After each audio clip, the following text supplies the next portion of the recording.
everybody. Welcome to Happy Jacks RPG. Thank you for joining us for session 1 of the Pirates of Dark Water, which, fun story, thanks, Lloyd. If you watch the first 5 episodes, which are the pilot, that is when you hear the Pirates of Dark Water. And then starting from episode 6, they became Pirates of Dark Water. Just a little random factoid about the show. If you're not familiar with the show, it's a cartoon series that was released somewhere in the 80s. That's really fun. Highly recommend it. You can watch it for free too.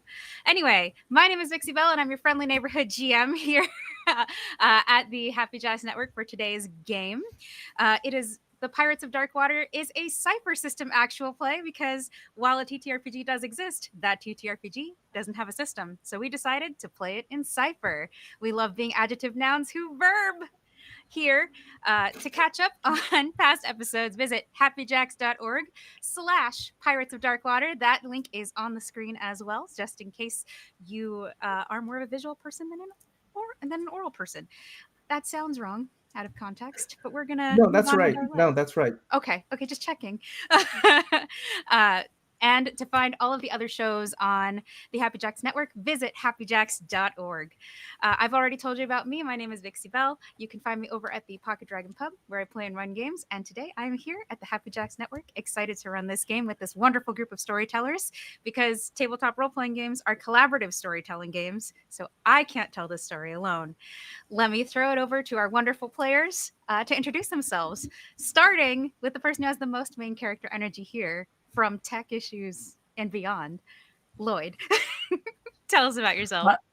Hi, everyone. I'm Lloyd. I am in this game to win this game, despite what anyone else says. They think it's a solo game. I know it's a real hardcore, straight-up PvP, but they don't know it yet, so just keep an eye on that when it comes out. Thank you for letting me know. I'm going to have to rewrite a few things. Who are you going to popcorn it to, Lloyd? I'd like to pass it on to Courtney. Oh, hi. Thank you, Lloyd. Hi, everyone. I'm Courtney, and I'm also going to take this so super serious. This is the most serious RPG ever. It's going to be a dark and scary and number crunchy, even though I've never played Cypher in my entire life and have no idea what I'm doing. This is going to be great. Anyway, I'm going to go pass it over to Joe now. Yeah. Hey, everybody. I just entered a random string of numbers into Zoom, and I'm too embarrassed to admit it. But I guess I just did. So I'm here now, I guess. Hi, I'm Joe. Looking forward. I'm just glad to be here. I'm glad you're here too. But we are remiss. Who are you guys playing? I will be playing Ari, the princess of Octagon. Octopon with a P. Octopon. Listen. Don't you even know they made it up, okay? I'll call it what I want. Okay, I'm just saying, just putting that out there. Who are you playing, Courtney? I'm playing Osmond, who is a former employee of the evil Bloth, but she's done some bad things and is in prison. She's gonna be fun. Sometimes it be like that. So, and last but not pirate. Yes, and last but not least, Joe. Who are you playing? Hi, everybody. I'm playing as Komu. He is grizzled warrior who strikes as hard as stone but moves and flows like water. Ooh, I love that. Be like water, my friend. And the very last person who is not here today but will be here next week is the wonderful Sam Starr, who will be playing Sophie. But you'll meet them next week and find out more about them then. So, are you all ready to play a game? No, not sure. Wait, and now I'm ready. I'm pretty sure if we take a few more minutes, Kimmy is going to find us. She's going to come from Topeka and find us all. Yeah. So anyway, moving on. Let's go ahead and set the scene. Let's talk about the setting. The breeze blows gently across a now calm ocean, which is perfect for the watery world of Myr. Evening has fallen, and moonlight begins to glisten across the water, catching the walls of the city of Octopon, now restored as the jewel of Myr. It's been 10 years since Ren brought the treasures of Rule back to Octopon and drove the Dark Dweller away and its dark water. Now he stands upon the balcony, looking out at the ocean as a king, with 3 young children at his side. And he is finishing a story. And it is in his voice, he says, "You have to excuse me. I'm not the VAs." So he says, "And that was how your grandfather, King Primus, gave me the quest to find the treasures of rule and get rid of the dark water once and for all." Lloyd, you've heard this story many times, but it never fails to be just as exciting as the last. And as you all look out over the ocean, what are you feeling right now in your young mind? The truth is, you are right. This is not the first time I've heard this story. And my brother and sister can attest to that, because every time father brings us out to look at the ocean for a story, I request the same story each and every single time. Being the youngest, I end up getting the story I want.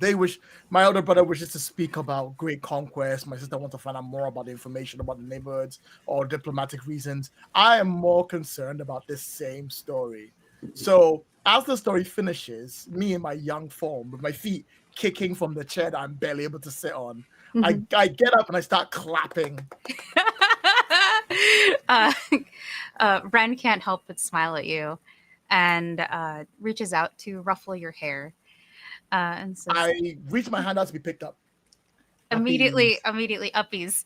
he gives you uppies and brings you over to the balcony as you look out to the ocean together as a little family. When you hear a familiar voice behind you say, "Isn't it past their bedtime, Ren?" As you excitedly gaze upon your mother, who has just returned from her trip. And somehow you missed her boat as you were looking out over the ocean, waiting for it to come in. And Tula stands in front of you in full pirate gear, with a smile on her face. I would like to Go ahead. I would like to leap out of my dad's hands, Okay. do a very silly little tumble on the ground when I get down there. Parkour! And I'll run up to mom like, Mom, Father told us about the adventures of what's called Grandpa Primus and all the fun stuff you all did when you're going to fight Darkwater. Did you fight Darkwater today too? Tula picks you up with a laugh and says, "No, as you know, the dark water is no longer a threat to Octopon." And as she holds you close, you don't see her look meaningfully at your father. But I did find a few very interesting things today. But I won't be able to show you till tomorrow because it is bedtime. Aww. Don't worry. One day you'll be able to go on a quest of your own as well. And with that, the little family goes back into the palace because it is time for you to go to bed.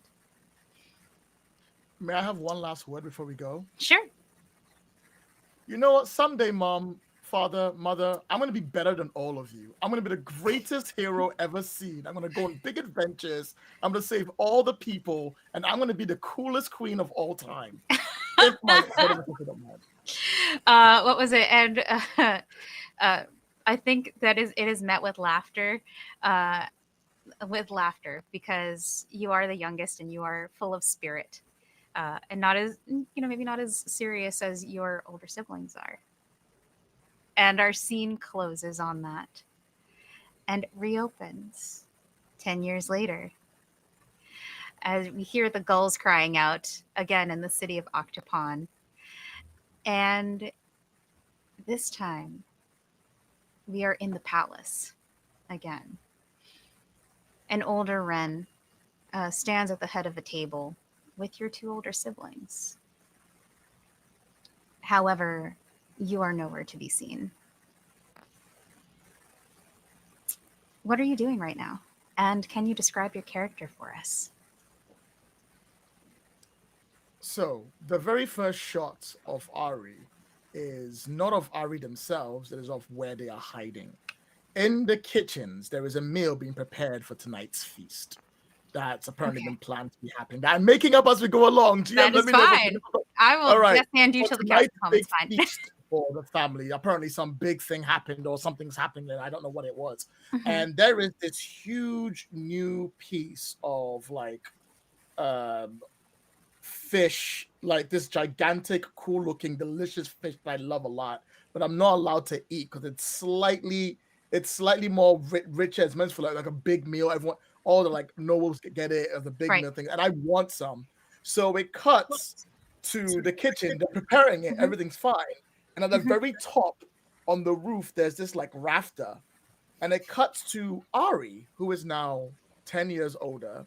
She's wearing like this. She's not got big shoulder pads, but she's got like this, like almost like singlet that goes down that way and then stretches out across. So her back is kind of a little bit exposed at the very far back, but she's got all her sides covered up going down. And it's up, and she's got like purple trousers, like loose trousers, but there's a sash around it, and the sash flows in the wind. And the sash is what's attached to the rafters, while as Ari is lowering herself down and trying to steal a piece of that fish. Okay. So you're trying to you're trying to grab a piece of the fish. I think why don't we make this our first roll of the game?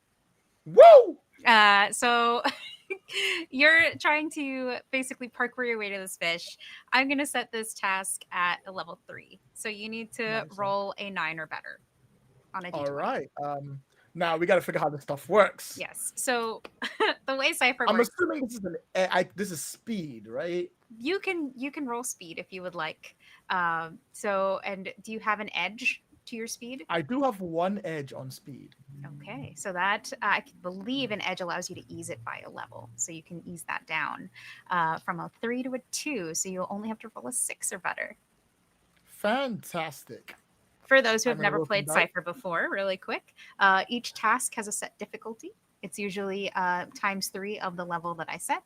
And that number is the number you have to roll on a d20. And you can use things like edge or effort to help ease the task. So please continue, Lloyd. I rolled a 2. You fall. Like you do that thing where you're trying to be super sneaky. And then as you look up, you see a tear starting to form in your sash.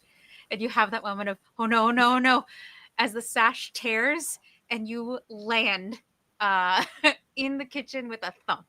Classic, like cartoony, like there's a small cloud of dust and broken bits of things as you crash land onto the kitchen floor.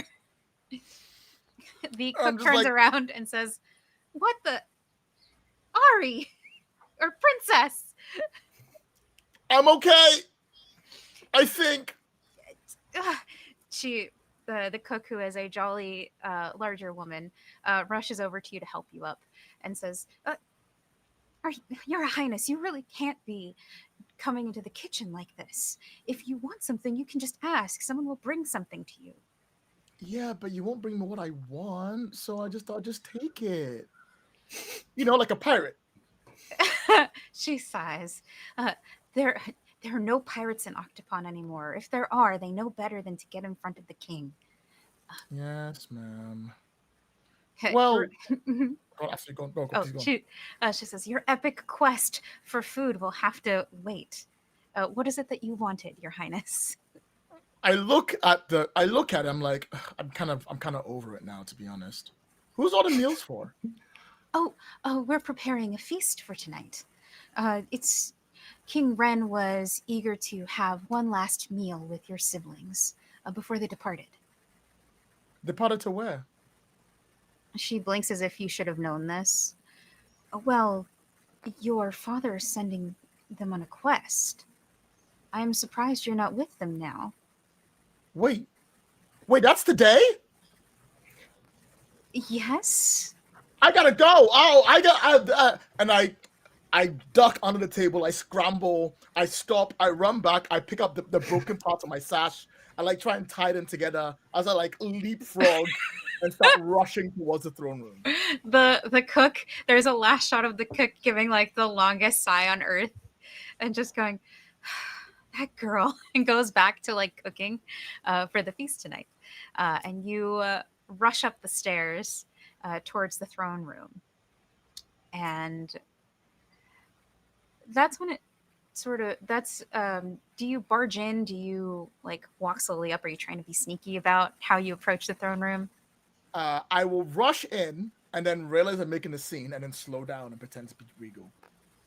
Okay. The you as you rush in, you hear the second part of a conversation, which is your mother's voice saying, "But Ren, we haven't found any more.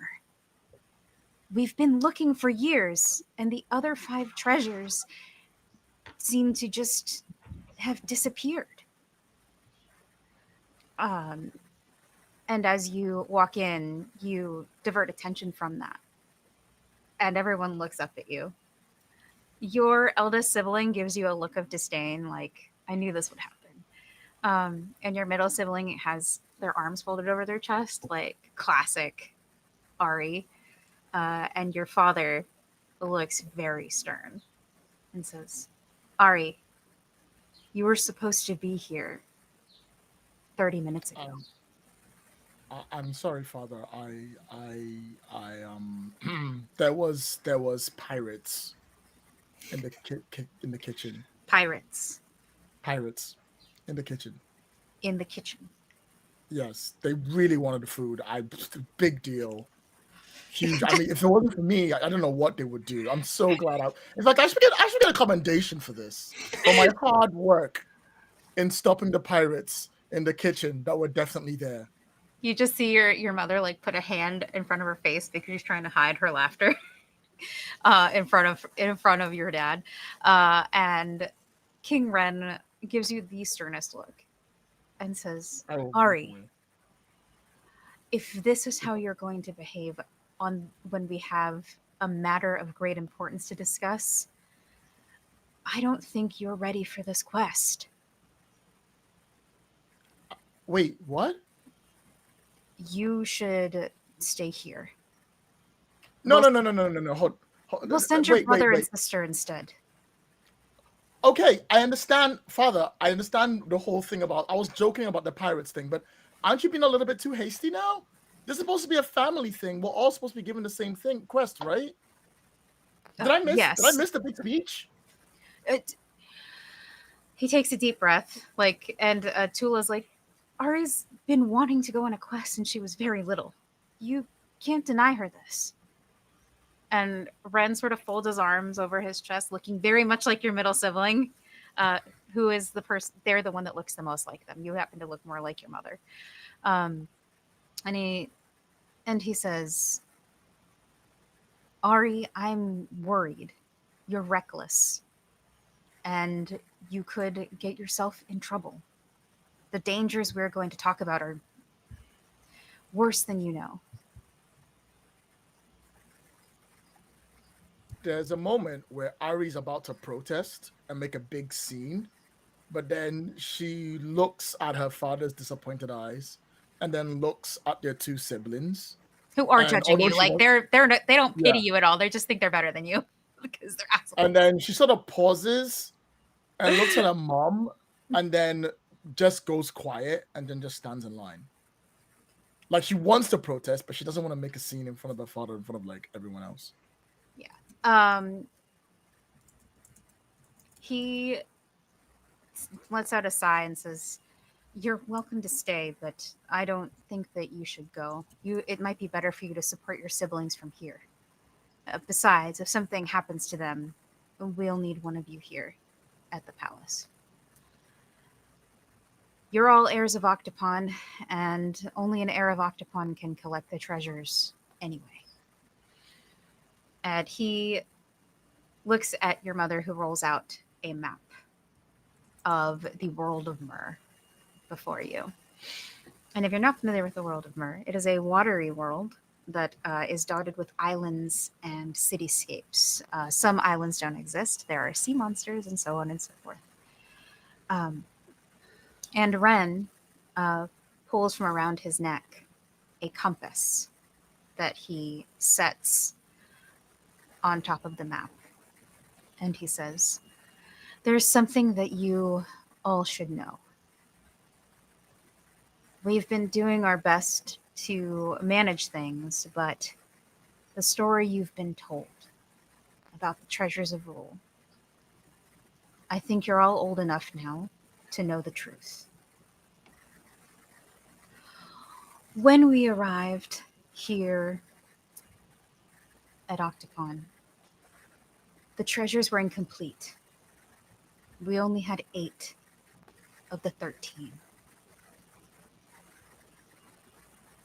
Because Octopon was in ruins and without a leader, I took up the mantle of king, while your mother," and he motions to Tula, "continued to search in my place. For the last 20 years, we haven't been able to find the other 5 treasures of rule. While we were able to defeat Bloth and drive back the Dark Dweller, that doesn't mean that all the danger has passed. The dark water is creeping back again. It's grown stronger, and we're not sure how long it's going to be before Octopon is overrun again. That is why we need you, because the treasures will only reveal themselves to an heir of Octopon. And frankly, I am too old to continue on this journey in the way that I used to, and I have too many responsibilities here in Octopon. I need to know that I can rely on you to find the treasures." And then he looks to you, Ari, and says, "And to support each other in doing so."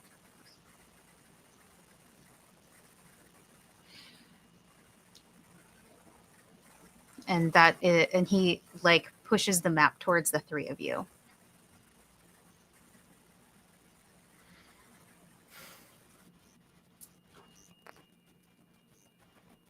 I guess my support. Yes, support, Ari. That's until you learn a little more responsibility. At least. You know why I have like a second to look at that map?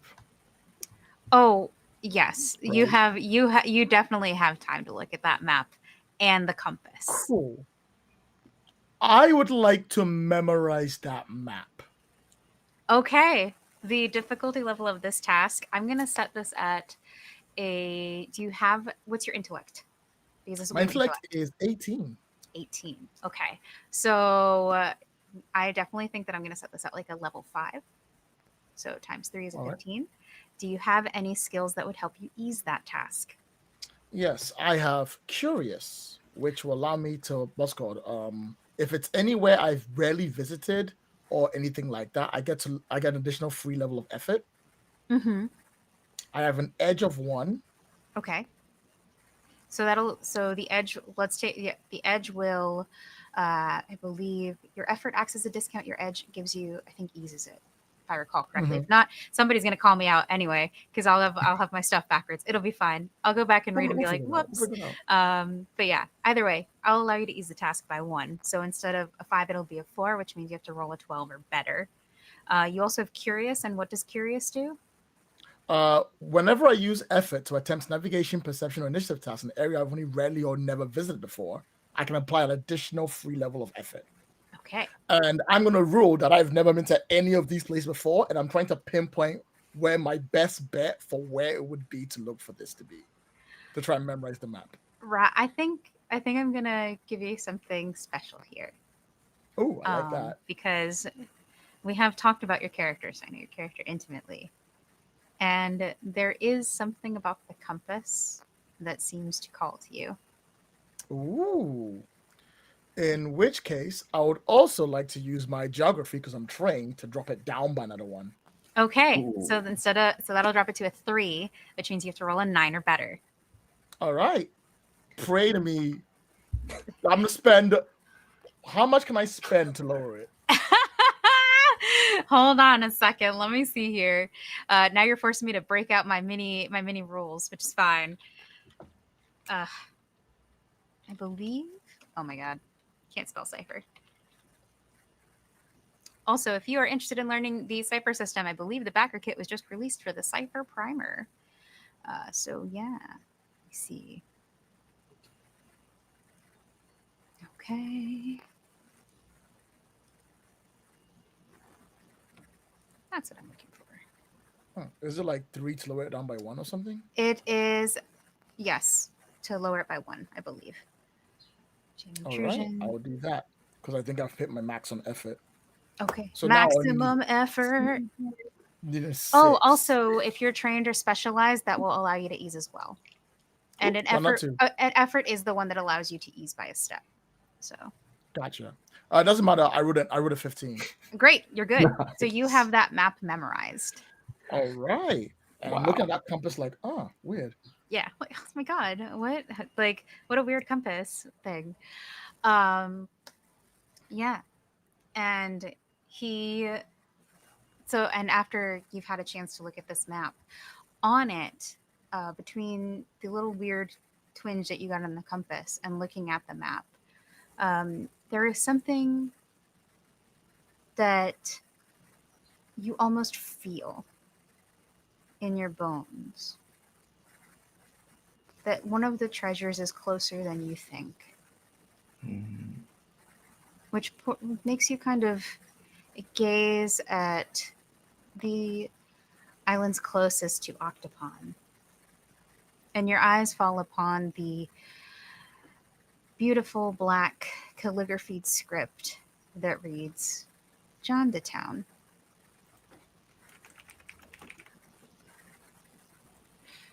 But then the map is pulled from you by your eldest sibling, who has names that you gave me. Hold on. Yeah. Would you like the names? I have them. Okay. Yeah. Kidan, who was. It's a Kidan pulls it from you, your elder brother, and says, Ari, support just means that you're here, making sure that we're supplied and ready to go. Yeah, sure, brother. I absolutely love doing nothing but helping you in all your tasks. I am sworn to carry your burdens. But don't you think maybe my sister needs to see it? I already saw it, Ari, and you're the second oldest. The middle child here is Jenna, named after the lighthouse keeper who raised Ren. And she says, I already saw it, Ari. It's fine. And if I need a copy, I can just ask for one. Can I ask for a copy? But there's silence. There's like an awkward silence. You can certainly try. I sign. I'm like, wonderful. Well, if you excuse me, I'll go prepare all your things. And as I'm stepping out, I'll pause by the door and I'll turn around and go, what ships are you taking again? We were just about to discuss that, Ari. I was going to give your brother a ship called the Aurora, one of our faster transport ships. And your sister is going to take one of the heavier warships, just in case. She's heading for more dangerous waters. Okay. Well, permit me, brother. If I'm to help, I can resupply your ships. I know some of the docking works, and I've done the paperwork for it before, because I had nothing else to do while you were off doing Gallivant adventures. Would that be support enough for you? How sincere are you being in this moment? I am lying. I am full on lying. There is no way I'm going to. I mean, I do want access to the boat, but I'm not doing it. So he gets so I put stuff in it. So I'm full on straight up lying. Okay, cool. So, I think in this moment, because we're setting our stage here. I think in this moment we are going to do another roll for you. You're trying to get your brother to believe that this is a thing that you are going to do, and this is a little bit of a harder task because he grew up with you, so he's well aware of how to tell when you're lying through your teeth. Right. So I'm going to Before set you this. set the difficulty, Yes. are there rules for automatically failing? I, Because I would like to I automatically fail. You want to fail? That is fine. Yes. You can choose to fail. I choose I'll to fail. say that too. So your brother, having grown up with you, realizes that you are lying, and he says, "Father, I don't think Ari is going to support us. I think she's going to try to sneak out." And immediately rolls you under the bus or under the ship because we're in Rothermer. Rude. And at that, Ren just gives the longest sigh, like the sigh of a father who has had to deal with this for the last 20 years and is and says, Ari, just why don't you go to your room? Oh, just Am I held prisoner in my own castle? I didn't say that, Ari. I'm just asking you to go to your room to relax. Clearly this, I've already explained to you why you can't go on this trip. Why this journey is probably not a good idea for someone as reckless as you. I'm just trying to protect you, Ari. Yes, father. I'll be in my room. Shoot daggers at my brother. Your brother Enjoy smirks. your trip. He thinks he's super like cool and fun for like what he did. He's not. I've been there. I have siblings. Anyway, so but yeah. So you are banished to your room. Meanwhile, Joe, why don't you tell us what your Hello. character is doing in this moment? What are you doing? What are you up to? And describe your character a little bit for us. Okay. We see kind of a cramped little room, very sparse, very simple, just a bed, a desk, and that's it. We see a very simply dressed, somewhat older man, maybe mid 40s, Okay. long salt and pepper beard, long wild hair, but not uncontrolled. He makes an effort to be kind of presentable. He's wearing just very simple, monotone clothing, and we kind of see like a cut of his days, and they're all kind of the same. He wakes up, he folds his clothes, and we notice that he moves very intentionally. Okay. Every time he pours water, he pours it in such a way that it's exactly the same time, the same way every day. Okay. It's slow, it's measured, and we just see shots of him repeating the same day over and over and over. And then we zoom out and realize this is a person who's been living in a confined penitentiary area. Okay, great. And that brings us to the dungeons beneath the Palace of Octopon, recently built. And one of the guards, as you're living this experience, says, "Food's here!" and like shoves a metal plate full of some kind of slop underneath through the grates of the bars of the thing, or like in a slat. Sometimes there's like a slat and you lift it up and yeah.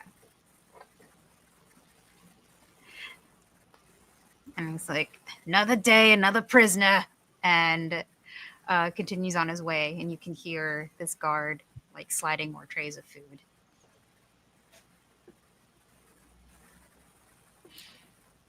I look over, meditatively walking in no rush whatsoever, slide the food over, ceremoniously place each item on my table, sit and take my time and enjoy. Okay. And you see a look of contentment. This is not a man that is having a bad time in here. Okay. You're having a great time in jail. I love that. It's a peaceful life. It is routine. And if you like routine, it is peaceful. Yeah. He takes a piece of the too hard bread, flicks off the bug that was on it. Okay. I love that. Oh, and I think Joe's camera has said goodbye. Disappeared. While we fix that, we'll go across to the cell across from Joe's character, who has a name, Komu, I believe. Yes. And yes, thank you. And Courtney, tell us about your character. What are you up to in this jail day? There's this petite, filthy human woman with frazzled hair, and she's sitting on the ground with a bunch of rocks, and the rocks are putting on a play. Oh God. Okay. Yeah. And she's telling the story of like a bunny rabbit who's in charge of all the little fishies around, say, "I will rule Octopon." Oh God. The most horrific voice that probably annoys the crap out of Komu every day. And if he wasn't such a calm man, I would probably drive him insane. And I've been here a very long time.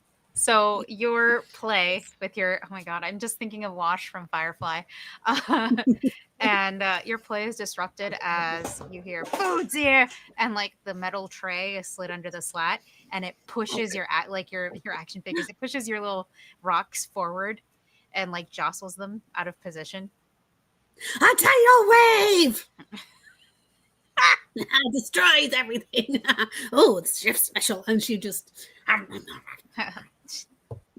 no decorum, just shoves the food in her mouth. The guard thinks nothing, like is used to this and is like a little bit crazier every day. And he's on his, he continues on his way. And I think what's interesting here, it for you, Komu, now that you're back, is as you partake in this like meal, your teeth hit something hard. Not enough to like crack a tooth, but definitely something like this feels like it probably shouldn't be in this gruel-like substance. Oh dear, somebody in the kitchen has made a mistake. What is this? And I pull it out. Spit out. As you pull out of your mouth, you pull it out of your mouth and you look at it. It's a key.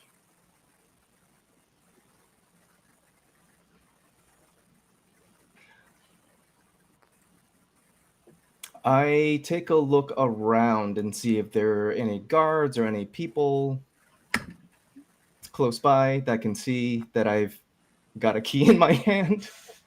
You do have two guards that are keeping watch, but neither of them seems to have noticed that you have pulled a key out of your mouth.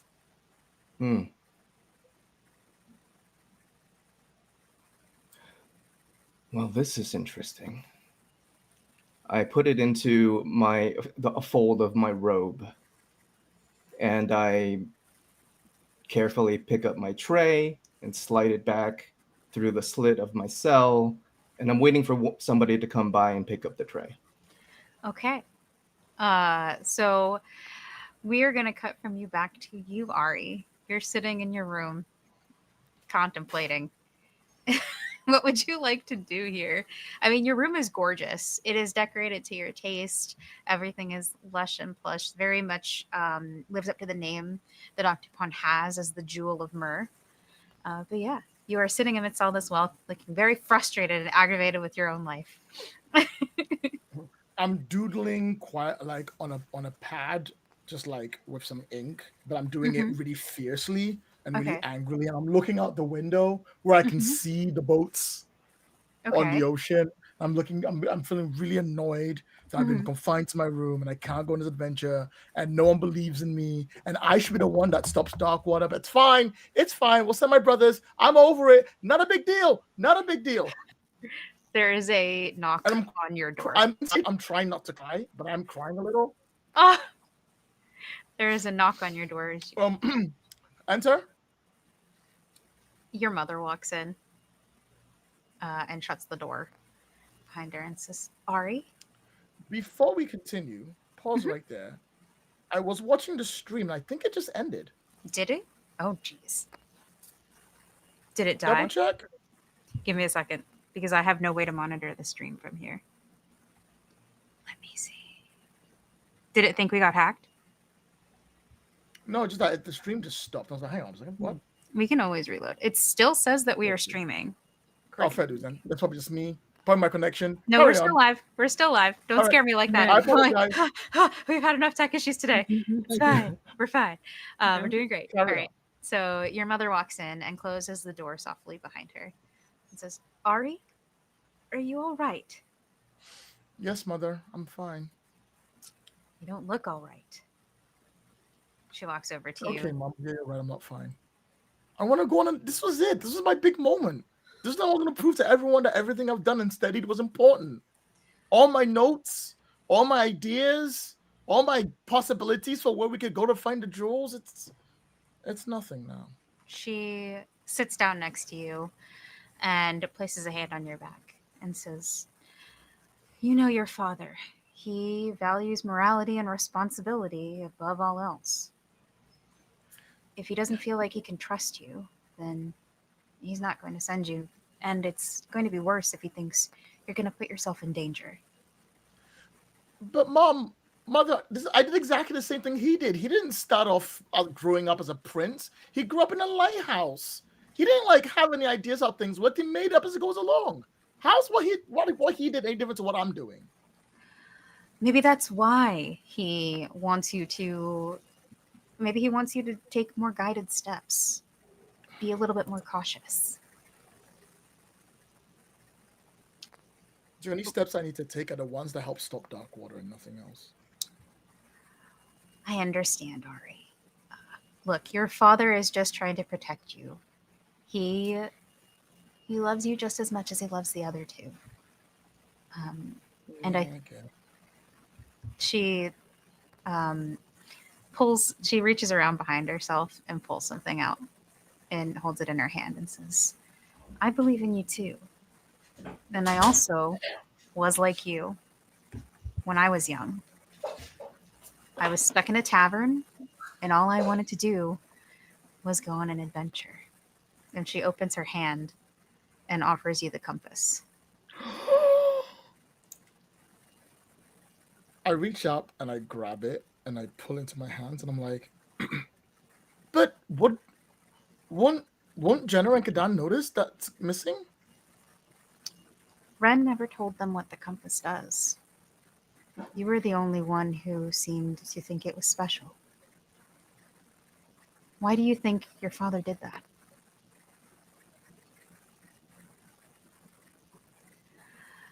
Searching out the treasures of Rule isn't just a quest to save Myr. It's also a quest to see which one of you is going to take the throne after him. Your father isn't going to live forever, and neither am I. And whoever comes after us needs to be ready to face a threat like Darkwater again.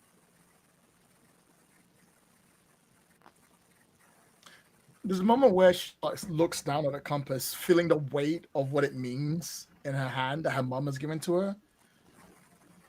And then she sort of sighs. She goes, yeah, but it's not like I can leave. I'm still confined here. I don't have a boat. I don't have a crew. I can't just go on my own. Your father didn't have a boat or a crew. And you did say you were doing things the way he did. There's a moment where she'll walk up to the window and she'll look out, Mm-hmm. and then she'll see the aurora again. And then she'll smile quietly. Then she'll take a deep breath and she goes, yes, Mom, I think you're right. I feel like I need like a bit of time to process all of this to see what I could come up with, and maybe can I just have a moment, O10? Your mother tilts her head to the side and like she laughs softly because she's your mother and she knows what you're up to, and says, I can only help you so much, but I hope the help that I've given you will be enough. And she stands up and says, don't worry about your father. I'll talk to him. And she Thanks. walks. Sorry, Oh, finish your thought. mother, Yes. I thank you. Always, my dear. And she opens the door and leaves. The second she leaves, I rush to my desk. I like knock everything over, and then I slam it across. I slam the notepad, have the drawing on there, and then I grab like one of these animals that make ink, like a little like octopus. And I score it onto a thing and rub it on, and I'm Right. like, right, quest to stop Darkwater. Things I need: 1, boat; 2, crew; 3, compass. Tick. All right. Boats. I look at the Aurora and go, work in progress. Crew, and I pause it through, and I'm like, where am I going to get? Where am I? And as I sit there, I'm like, go on. Oh, I was going to say, you recall that in order to have a crew, especially because you've never really, you may have been on a ship once or twice, but the act of sailing is still fairly new for you. You did not spend your life on the water the way many sailors did. However, you know that there is at least one person that can sail that isn't among the ranks of the guards or people who will give you away to your father and your siblings. And those people, unfortunately, can be found in the dungeons. So it cuts to me having this thought, and I look down, and I look up, and I look at the thing, and then I write crew with a question mark, and then I write next to it released crew question mark, and I exclamation mark it. Then I look at the window, I cut away, I stuff a bag. I grab these books from the shelves. I like with information I can get on. I stuff into the bag. I grab the compass. I put it under my shirt, like on a necklace, which was right. As you start to put it under your shirt, yeah, something happens here. Oh snap! And you see a light burst forth from the compass, and that light points in the direction of Jandatown. I take it off immediately. I'm like, oh, Ken is gonna be so mad. Put in the bag. I'm about to leap out the window, and I pause, and I run back, and I grab the book my father was reading to us when I was 10 years old, the 13 Treasures of Rule, and I pull it out, and I put it in, and I sort of pat it.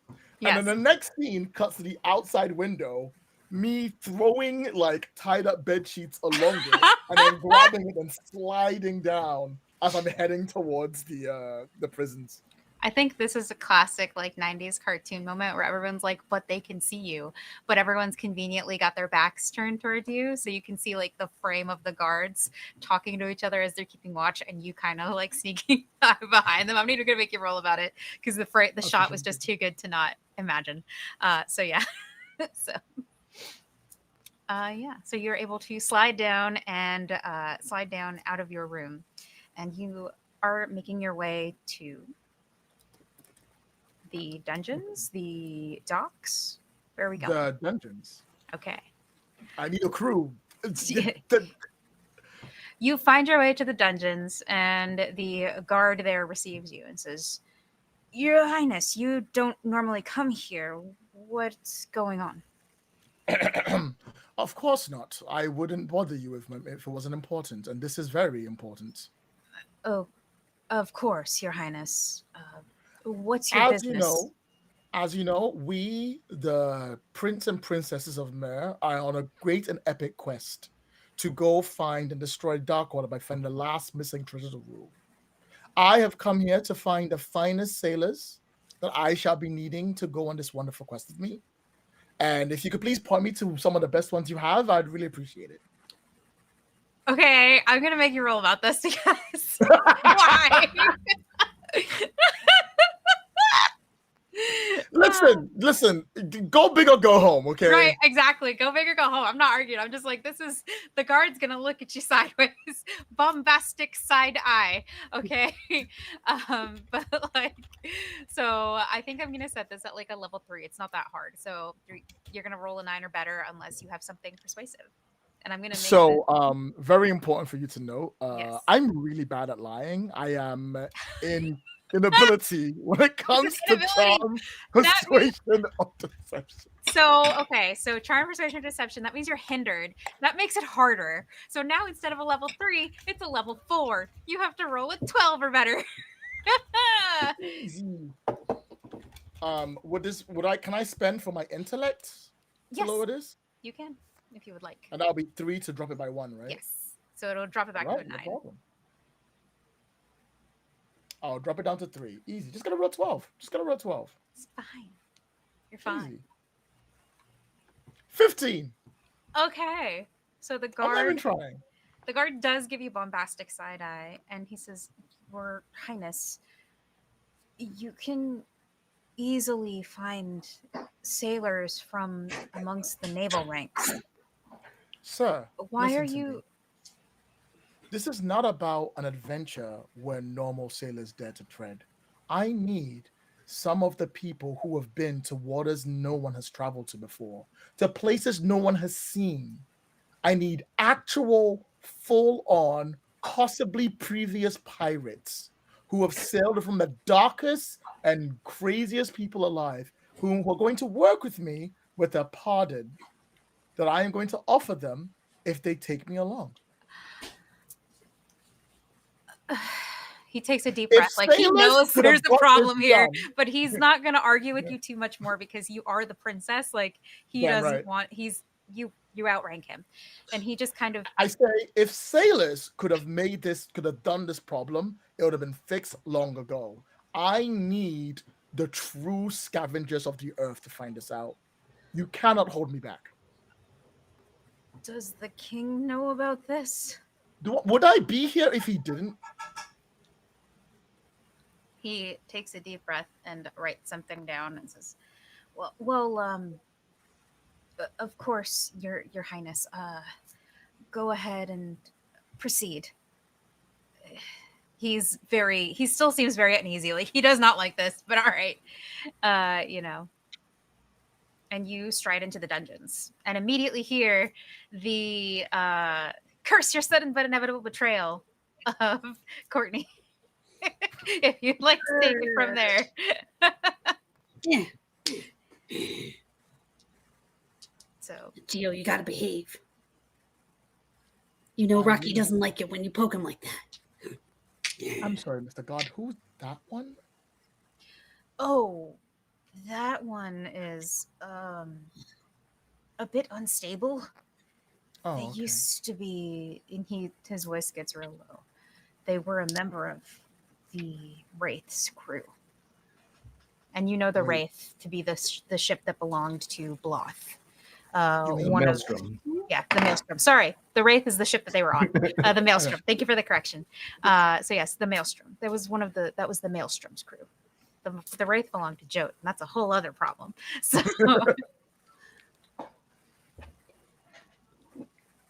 I lean toward him and go, tell me, crewmates, how long since you last sailed? You're talking to me, right? Yeah. She goes, well, twist my soul. Rise up all the rocks. The day's come. It's come. Oh, I'm going to miss all of you. It's been nice knowing you. It's my execution day, right?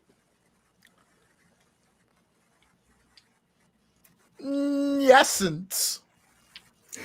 There's been a stay of execution if you are willing to do a task or 10.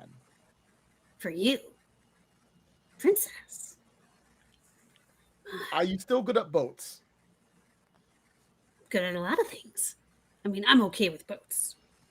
I mean, did sail on one for a long time, but you already knew that, didn't you? Oh, bye, guys. It's nice knowing you. Rocky. There's a moment where Ari's like, okay, maybe this is a bad idea. I should just hire normal sailors. What The am I guard doing? has that look like of this is a bad idea. We are going to go fight at the club. Oh my god! And the guard looks at puts a hand on your arm and says, "Your Highness, that is Osimond, one of the fiercest pirates on the Maelstrom's crew." Oh, you flatter me. And also the only person that sailed on the Maelstrom who has actually dealt with both Darkwater and the treasures of Rue. It's true. Get them ready. I shall take them on my crew. I'm sorry, Your Highness. No, I have to yes. put my foot down. I can't allow you to take prisoners from the dungeons. Oh, that's okay then. I understand. He nods, he's like, I have to. He's trying to like adhere. He has a bad feeling about this, and he says, Your Highness, I'm sorry. I'm going to have to ask you to bring permission from the king if this is what you want to do. I would never ask you to do something terrible. Thank you very much. I said, I put my hand out to shake the hand. He goes to shake your hand. I give a good shake and go, thank you very much. I appreciate the help. I'm just a little thirsty. Do you mind getting me some water? He looks at you. Oh my god, because you're a bad liar. So I'm trying to think of how this would work. And she, I think the captain looks at you for a second and says, "Get the princess some water," and doesn't leave. And he opens his arm to you and says, "I'll escort you out." Absolutely. And it becomes pretty clear that if this is your plan, you are going to have to get creative. Cool. So I'm going to knock him Como sees out. all this. Yes, Como sees Como all is this, seeing right? all of this because the Yeah. spell that belongs to Ozzy is across from you. So you're just Yeah, sitting there yeah. holding your key like, man, Okay. this is dumb. What a strange day. Yeah, this whole day is just weird. Yeah, I'm gonna Ari's call like, out. I'm out of options. I can't lie to get through this. What do I do? How do I Yeah, I'm gonna call out to the captain. Just in general, loudly enough for everybody to hear. Highness, is this guard bothering you? I'm sorry, what? The captain looks. to My apologies. I am Como. Is this guard bothering you, Your Highness? I look at the guard. I look at Komu. I shrug and go, yes. I'm gonna look over to the guard. The guard is like slack-jawed, like, excuse me, what? And then looks to you, Como, and says, "You're silence, prisoner. No one asked you to speak, especially not But he in front of never the talks. princess." This is exciting. Am I a prisoner? Yes, you are in the dungeon. I'm gonna You take look the at me, key I'm like, and I'm gonna Taking take the the key out. Yep. And I'm gonna fiddle around with the lock. It clicks in the lock, and the door creaks open. It appears I'm not a prisoner. Guards! And we are going to enter our first conflict. Yay! As guards begin to rush in. And I actually, yes, before but actually, we do that, yes. would you say the guards coming in will be a source of potential danger? They are a source of potential danger, correct? I have a move called Foil Danger. For 2 intellect points, I can interrupt an incident that's about a mundane action as an attack, or in this case, a call out to other guards Okay. to bring danger to us. Talk So to me, can lady. I, as he does this, I go, oh no, and then like grab a bucket and put it over the guard's head so his call doesn't go out? Does it require you to roll anything to do that? Nope, I just spend 2 intellect points. Okay, so you're gonna spend 2 intellect points, and you do exactly that. So he goes to say guards, and then it echoes as you shove a bucket on his head, and the guards don't end up hearing the cry. So you have avoided a potentially sticky situation. But what you've actually done is because I love to do this for me personally. This is a homebrew rule I have. I'm going to set a timer because even though he hasn't called out for the guards, when the captain doesn't return, it will cause suspicion. And I'm going to set this timer at 4. When it reaches 1, the guards will be coming in to get you. So that said, the timer has started. What do you do? The captain of the guard has the bucket on his head. He's trying to get it off. He's doing he's fighting to get it off. He's banging into walls trying to get free. So, and Komu, you are now free of your cell, and Ari, you are with this person that you don't know.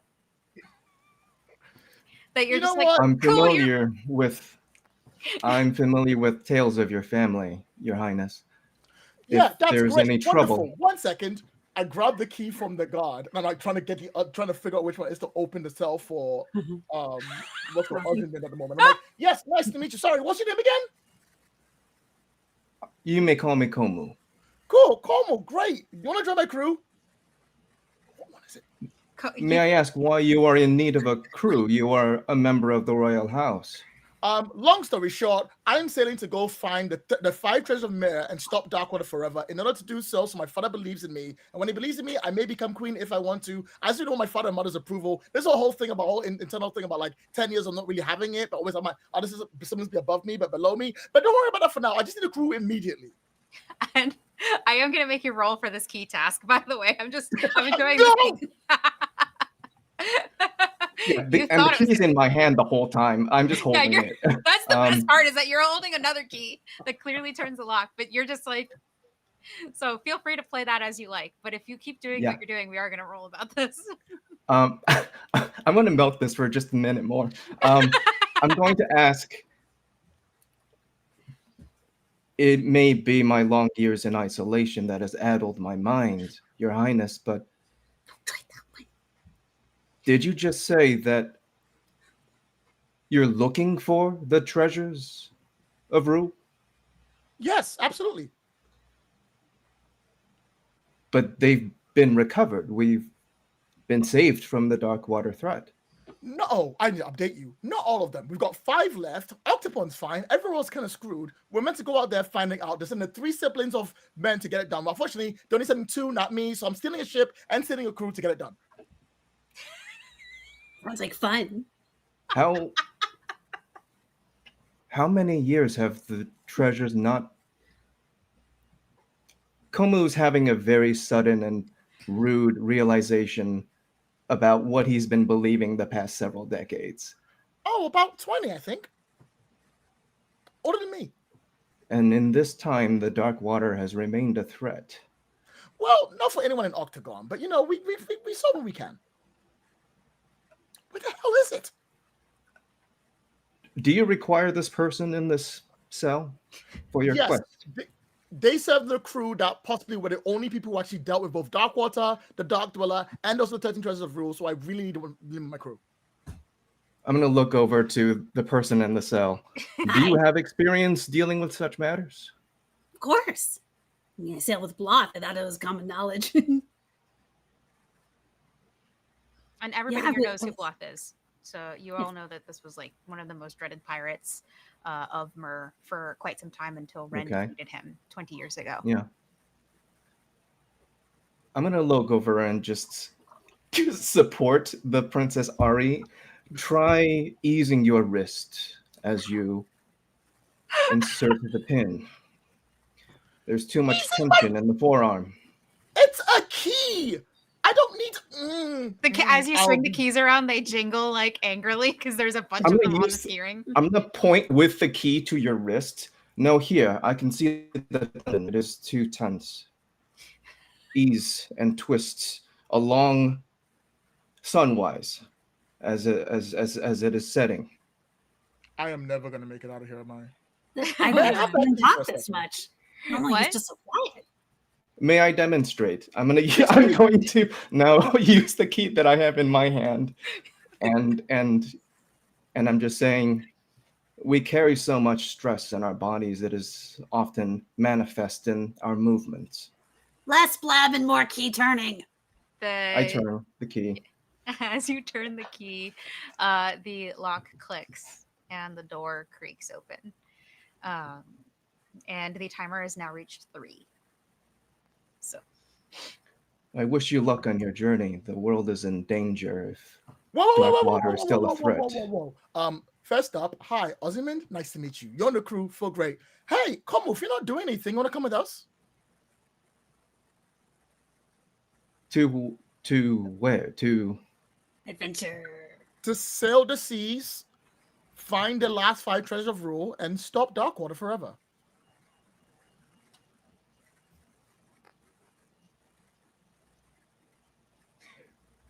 have you sailed before, Highness? I've read a book about it.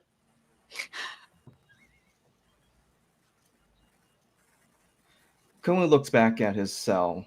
It's the only home he's known for a very long time. He's gotten comfortable, familiar, but more importantly, he feels in control. He feels safe here. He looks back at the princess, and he knows immediately that she can't be doing this alone. And if Darkwater is still a threat, how may I be of service, Your Highness? Let's get out of here, and we can discuss it when we steal a boat. steal a boat. It's great. So Osmond, she looks back at her rocks. She looks at the princess. Back at the rocks. Back at the princess. She goes, I'm sorry, I can't take all of you. Come on, Dwayne. And then she grabs one rock to take with her. I need you. We're going to Then- add Dwayne to your inventory. I just want to let you know that. Dwayne is now in your inventory. Yay. And all right.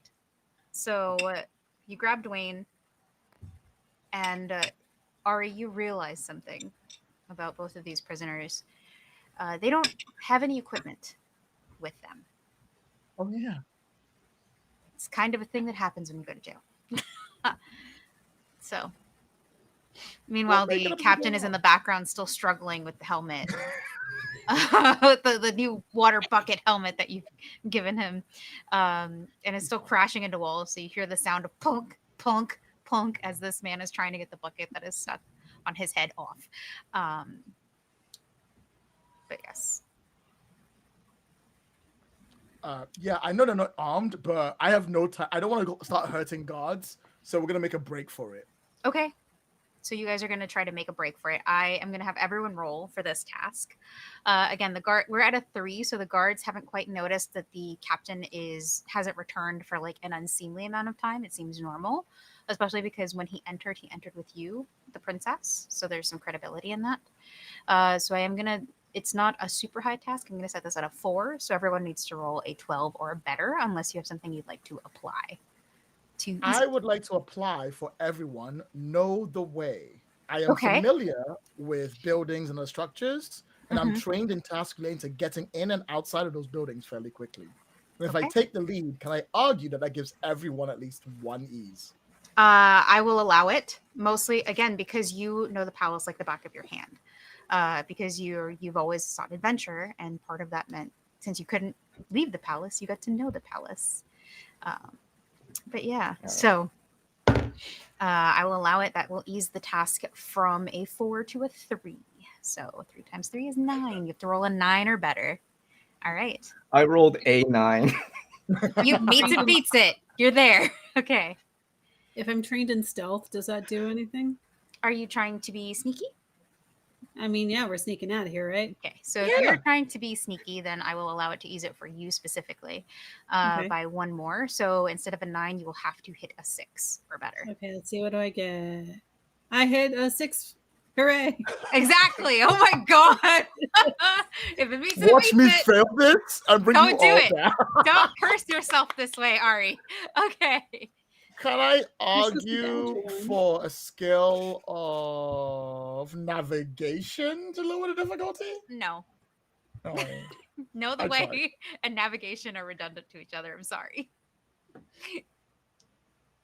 I wrote a 7 of what I'm sorry. I Uh-oh. knew it. I failed. Oh no. I knew it was gonna be me. It was like, listen, I am a liability for the rest of this game. I'm sorry, everyone. It's fine. It's And just the Sinks way it plays is. in the background. It's gonna be me.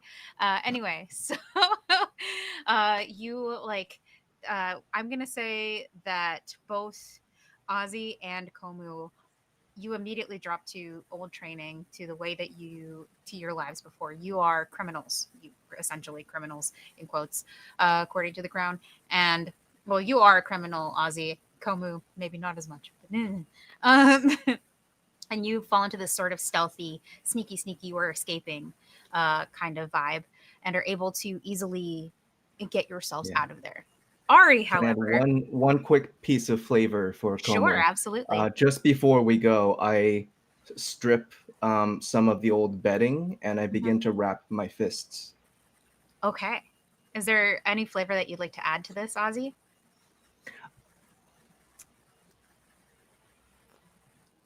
Ozzy, any flavor? Yeah. Oh, I was asking if you wanted to add like to flavor this. sorry, or I thought sneak you were it asking out. for him. No, Oh, for Ozzy. sneaking. Mm-hmm. No, I think she's just doing the cartoony like. We're sneaking out of the castle. We're sneaking out of the castle.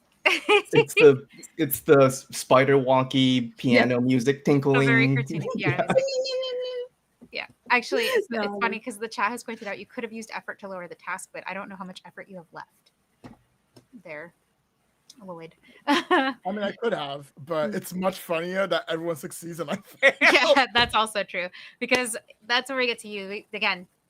There's this sneaking happening that's very professional, very, we've done this before, and then there's you, who has only dreamt of adventure and only read about things in books. So tell me how you basically fail this stealth, like fail at being sneaky. I think there's a moment where everyone takes the lead and everyone's really good, and I'm following along. And when Komo hides behind something, I hide behind something.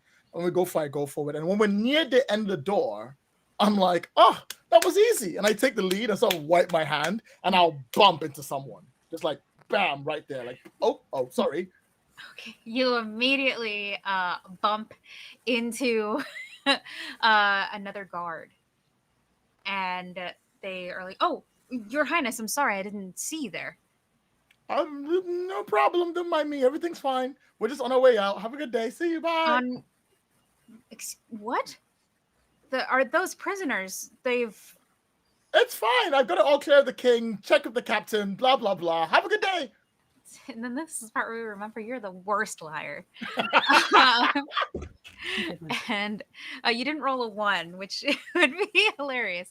But I would like to offer you a GM intrusion here, just to make the situation a little bit more complex. And if you accept the GM intrusion, you get extra XP, which I believe I was going to say yes no matter what you said. So yes, fantastic. So you're going to get 2 XP if you accept the GM intrusion. One of those XP has to be given to another player, and you can keep 1 for yourself. I would like to give 1 to Komu to start with. Okay, Komu, you have an extra XP that you can spend as you wish. And the GM intrusion that I would like to introduce here is that the guard does not buy your lie. They are much more skeptical than the captain, who was willing to look at rank. This person is much more by the book and is like, I feel like we should speak to the captain and send a message to the king. And he seems to be better informed about the situation as well. I like what you're saying. However, hey, Komu, how really good are you with those fists? If you're seeking the captain, he's back in the cells. He looks at both you and Ozzy, and the fact that you weren't like bound in any way, like you didn't have chains on. There's no like essential safety between you and the royalty, and he just reacts in the manner that most guards would when they are feeling threatened, and he yells out for the guards, the other guards. So the guards are now coming. They've been alerted to your presence, and by default, the rest of the castle is going to know. That is your GM intrusion, is that everybody knows something's up now. So. Yeah. Do you possess any injuries I should be aware of? I do not wish to put you into a state of being that is not necessary. The guard takes a combative stance, and he's like, my job is to keep you from leaving this dungeon. I'm going to do my duty. Oh. Ozzy goes, I believe you will try. Ozzy is going to giggle and clap her hands and go, yay! And let out her happy screech. Her heartbeat screech. Oh God, Oh, tell me about your that's called the happy yes. screech. The happy screech, the heartbeat screech. No, I'm calling it the happy screech because I just yes, it's a Okay. happy screech. It's but go ahead and tell me what that does for Okay, our so it audience as well costs as myself. It costs 3 intellect points. I don't actually know how to spend points. So Is you that would like just you pick have to him write out of them your down, pool. unfortunately, So for you this. just you just write Okay. them down. So Gotcha. just write down how many So expenses you okay. will have to the So chance spend to 3 renew. intellect points. Mhm. I screech at a creature or group of creatures within immediate or short range and make an intellect roll. On a success, I induce a painful headache, causing 2 points of damage to each affected creature. Okay. The Oh guards are I should wait for all the groups for all of them to be here. yes. So are you gonna wait for the rest of the guards to show up You to know do the what? herpes screech, or do you just want to use it on this one Yeah, guy? hold. Because the guards are on their way. Yeah. But yeah. You know what? I think I will hold it because I think she would Yeah. just be like, "Oh, Yeah, this is yeah, so yeah. exciting and fun." Let's Okay. So you're gonna hold your heartbeat screech for when the rest of if and when the rest of the guards arrive. And then Sure, Komi, she's what would you Is like to this do? guard brandishing any weapon against me, or is he unarmed? The guards of Octopon are usually equipped with some form of weapon. It's either a sword, or a halberd. Those who have halberds do not have shields, but the ones who have swords do have shields. Okay.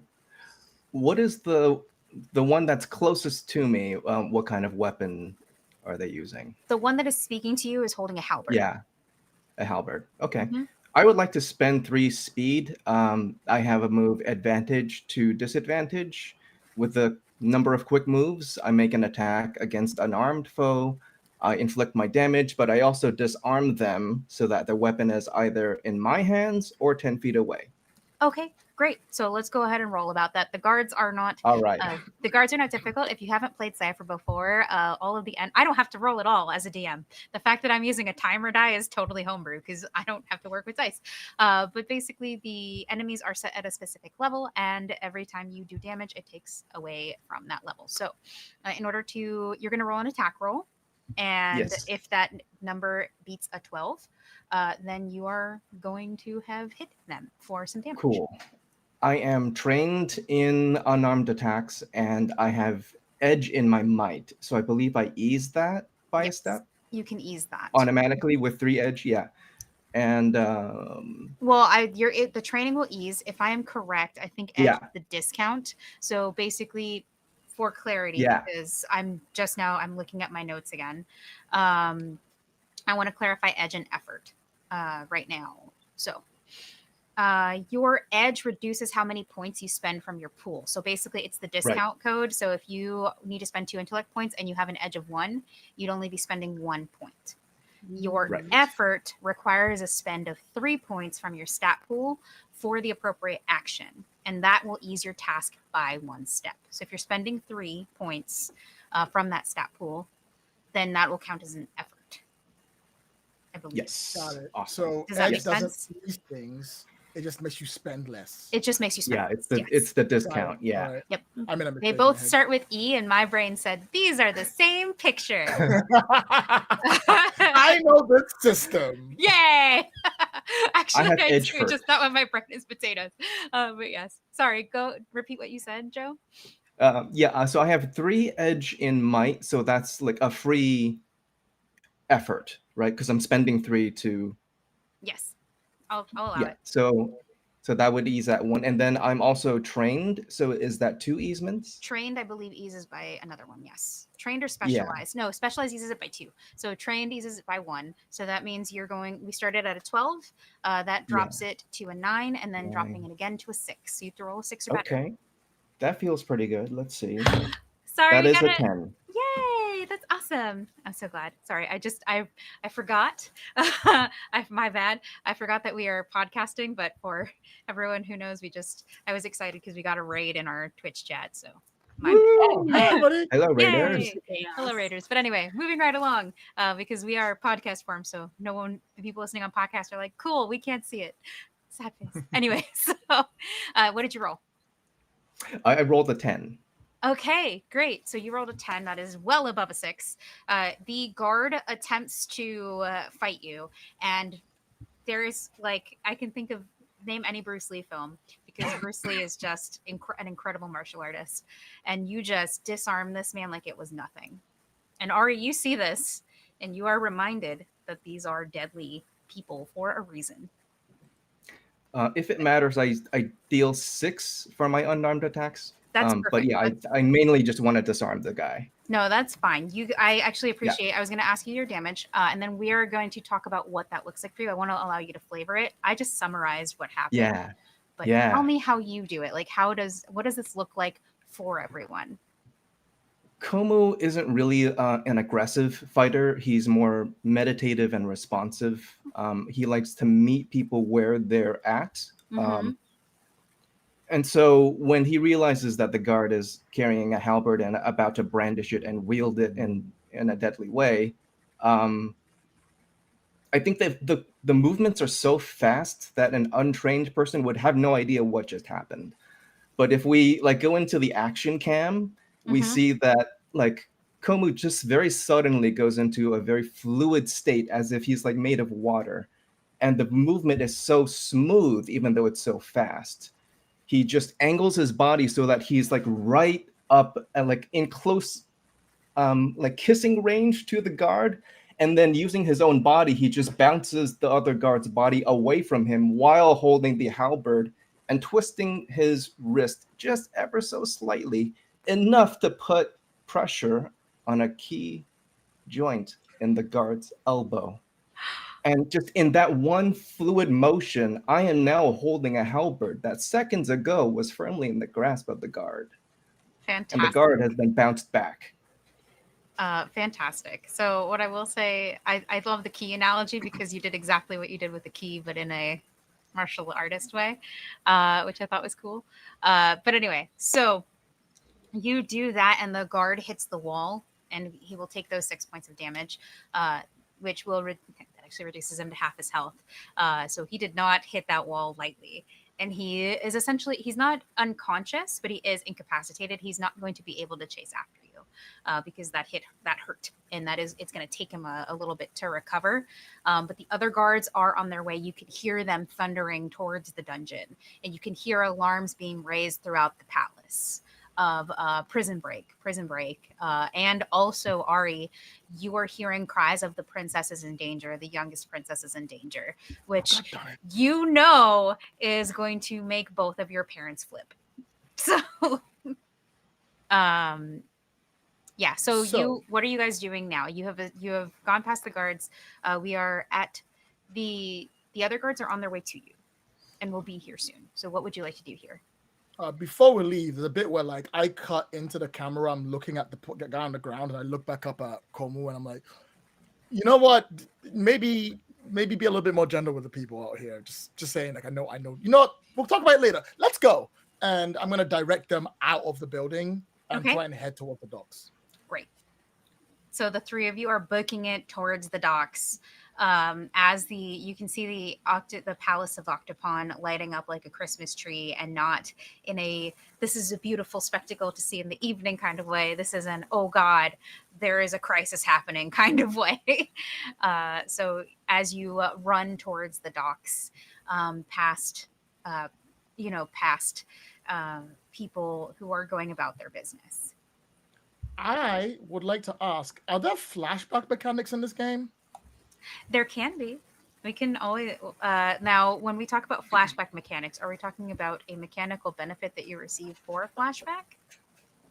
Or No, are we talking about you just want to do a flashback? Yeah, could I have set something up before we got here?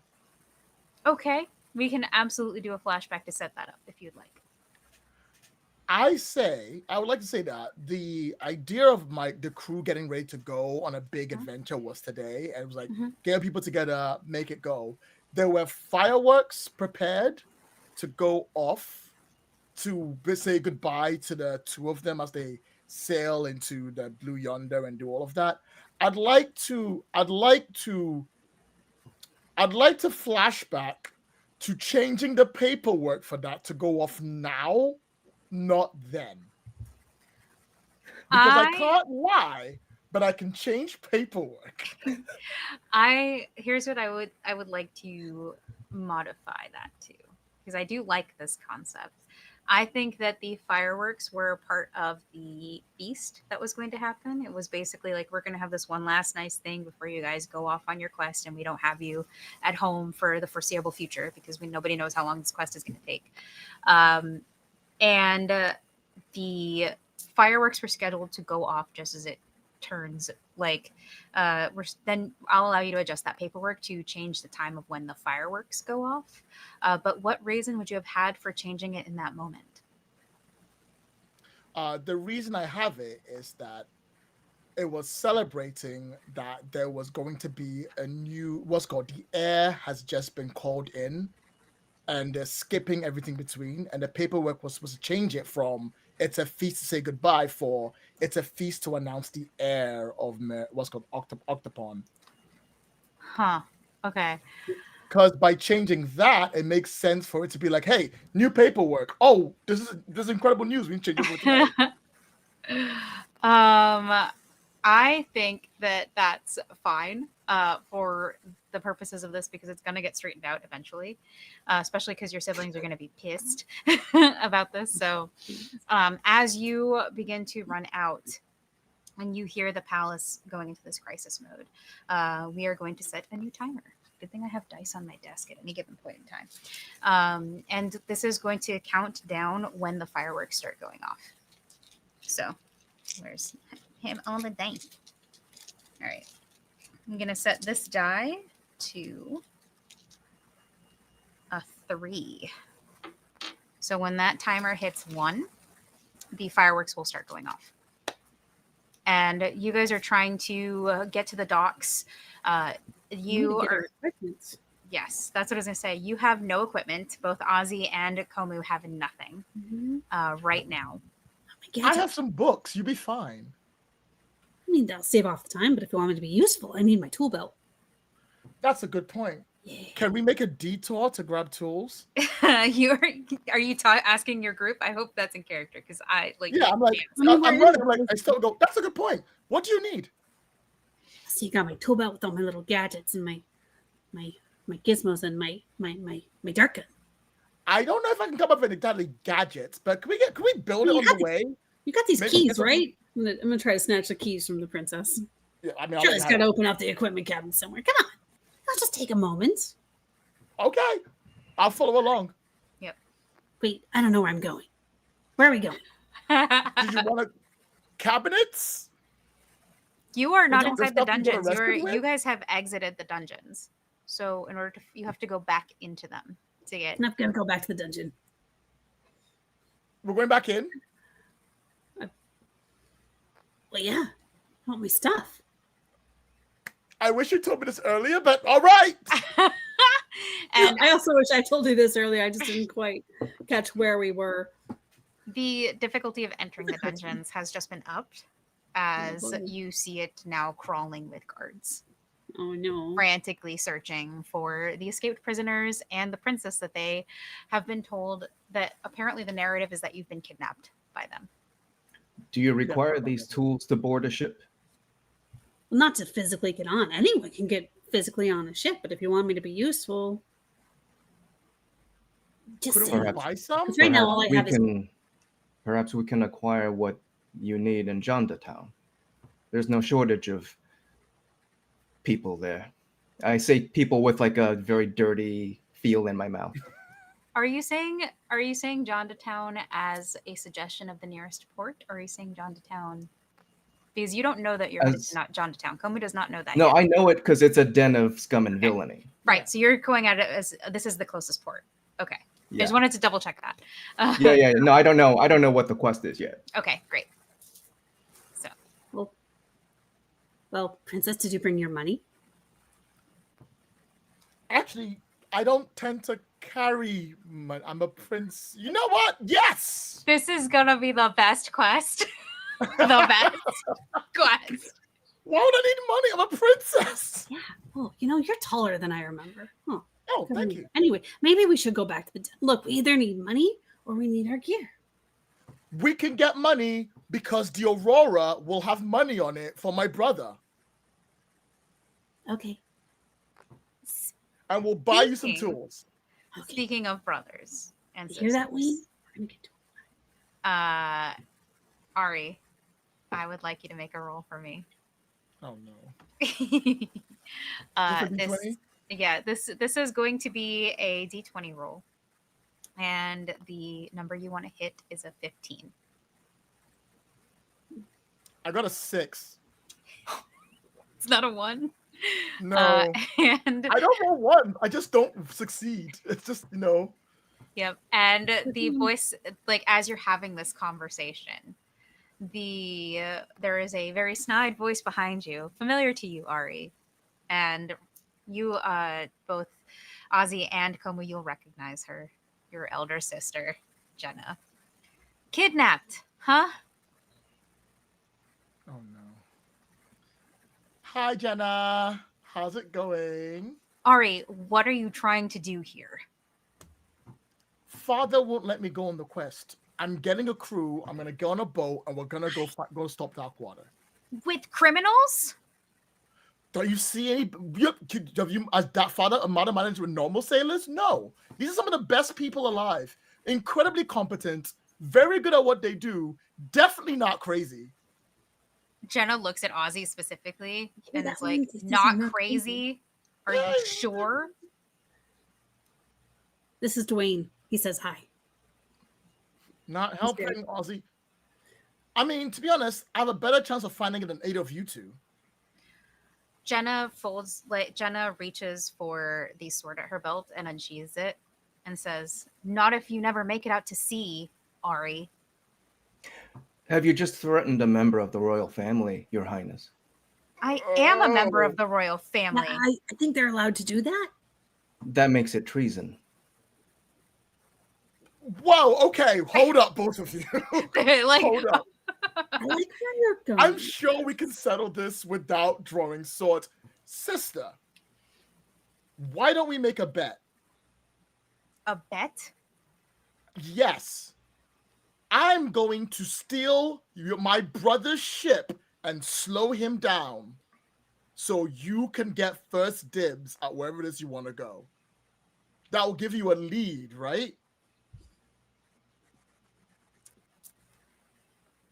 I'm listening. Right? So here's the bet.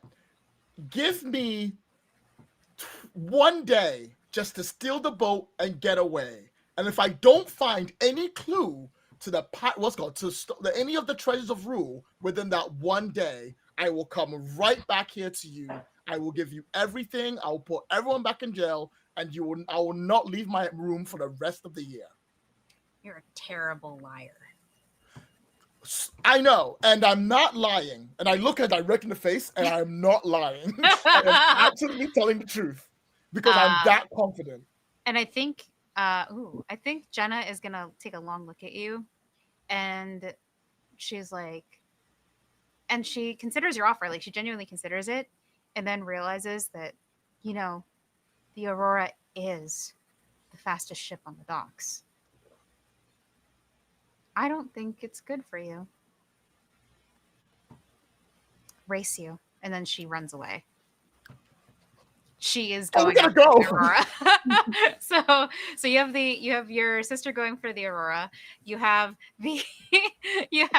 everybody's stuck back at the dungeon. And in the middle of all of this, you begin hearing the pop, pop, pop of the fireworks happening in the background. All right. This has turned into a race. I look at Ozzy. Go, Ozzy. We're gonna buy you the tools when we get to Junkertown. But we gotta beat her there now, and I'm just gonna run. Whee! And you guys are gonna now engage in a race with your elder sister Jenna to get to the Aurora before she does with her crew, whoever they may be. And the difficulty of this task is going to be a group roll. It is going to be I think you guys are pretty evenly matched. I'm going to set this at a level 15. I can handle 5. Okay. Yes. So if you have any speed, this is going to come out of your speed because obviously we're trying to work quickly. So you tell me if you have anything to ease this task. I Once do. Again, before we do anything else, know the way. Okay. I know this place back and forth. It's right there. Ease it to a I know 12. it right there. All right. So I drop it down to 4. That'll be a level 4, which means you have to hit a 12. Okay. What did you say? You have a speed thing, Ozzy? Yeah, I have dexterity power shift. Okay. So movement, acrobatics, initiative, and speed defense are eased by 1 step per shift. Okay. Level 1. These are contingent on your gadgets, but I'll allow it this time. Okay. I'll- No, I I'll mean, you allow don't it. have to. Yeah, no, I'll allow Well, it. we could say like you make something on the way. That's true. You have that skill that lets you MacGyver stuff, and I will allow it. It's true, but I need a thing. I only have a rock.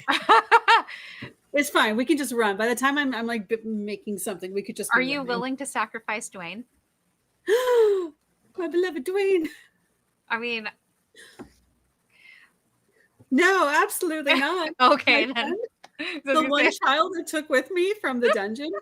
No, Okay. Dwayne is a character on this adventure now. Okay, so it remains a 12. Como, do you have anything? I'm just gonna make effort. I'm gonna spend Okay. my speed points for effort and ease it by 1. Okay, so that'll Yeah. ease it by 1, but because that effort is for your character exclusively, we are going to that'll ease it for you specifically. So you'll need to hit a 9, and there goes your camera again. It's fine. I also can spend my 1 effort, I think. Okay, that'll ease it to a 9 for you as well. Okay. I am actually specialized in acrobatics. Are you gonna parkour? I'm going to parkour my way to freedom. We're gonna Even though I parkour. can't fight, I can't lie, I can't discover things, I can parkour because I'm a child of red. Parkour, yeah, just like the Primus Parkour. family. Apparently, all of them learn parkour at a young age. So that'll ease it for you. Specialized, I believe, eases it by 2. So you'll have to hit a 6. Everyone else needs to hit a 9. Okay. Let's All here right. we I go. have a 13. Perfect. All right. Got a 5. Oh Look, I got boy. little legs, and I haven't used them in a long time. Okay. What does 19 count? Can I use my 19 19 to help? is a minimum is a thing. You get a thing for it. Okay. It's a Special Oh yeah. yeah, it's an effect. It creates a minimal effect or something like that. I'll remember. Like a what it minor is. effect? Minor effect. Minor. It's minor and major. They both start with M. It's the same picture. Anyway, so yes, you have a minor effect. So basically, because you're not in combat right now, you do something extra gracefully. And in this case, if you would like to use your effect to assist Ozzy, I will allow it. Deal. Okay, so how do you help Ozzy race to your destination? Okay, so in my mind, I imagine this is the one time in the show we get to see Octopon in its glory, And like it's a beautiful. town. Like it is People- yes, you are going to see Octopon in its glory. It has been restored from the ruins it was once was 20 years ago when Ren returned to restore it. And it is gorgeous. It's this beautiful marbled city. When I think of Octopon, I think of things in like a very the style of like the Ottomans, where you have the beautiful domes, the white marbled, perfect, like geometrically set up buildings and things of that nature with large outdoor markets. Like I think of Morocco a lot, but yeah. So that's what I'm thinking of. But that's All right. how I visualize Octopon. So we start going by ground, and as we're going by ground, she's gaining, and I'm like, she's going too fast. And I look over and I look up at the roof, and I'm like, follow me.